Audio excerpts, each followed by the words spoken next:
welcome to church. When we don't trust God and we don't have that peace of God in our lives and things go wrong, there's a tendency for us at times to use prayer as a last resort.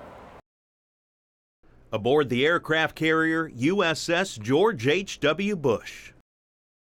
I want to say it's one of the most rewarding, unique, diversified, multifaceted ministries you could ever imagine. And that imagination led him to a job at sea. Growing up in the Virgin Islands, Navy Commander John Logan says he always wanted to ride the waves. Had to do something with that slogan, it's not just a job, it's an adventure. When I was a kid, Navy ships would come to my home island of St. Croix and I would take tours on them, and it just seemed like so much fun.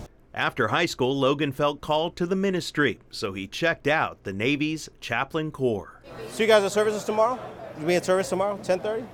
Yes, sir. All right.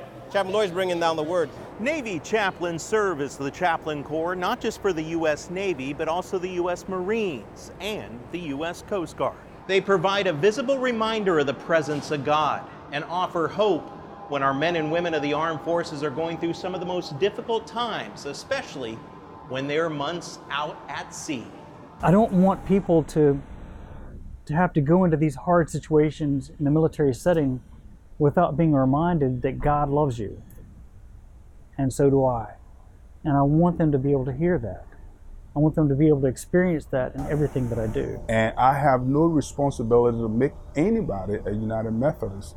I have to just make them to love God, understand that God cares about them, love them, and build God's kingdom.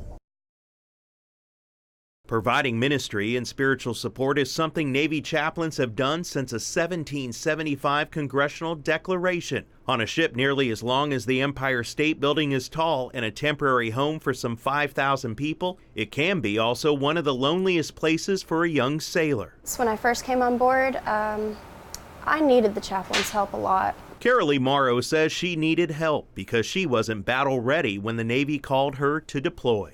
She sat me down for quite a few hours and we talked about God and the meaning of life and what it meant to just keep pushing forward and keeping His Spirit in mind in your daily work.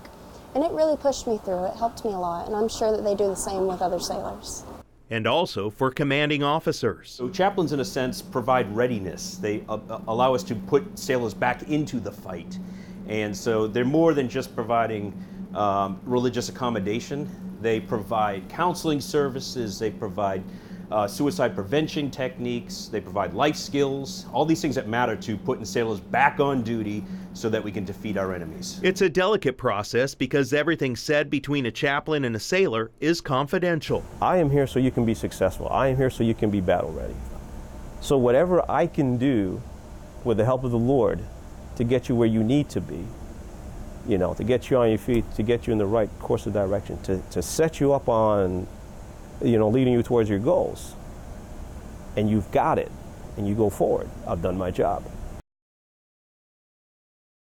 Bottom line, chaplains play a vital role in increasing the resilience of our military force. From the flight deck of the George H.W. Bush from somewhere out in the Atlantic, Eric Rosales, CBN News.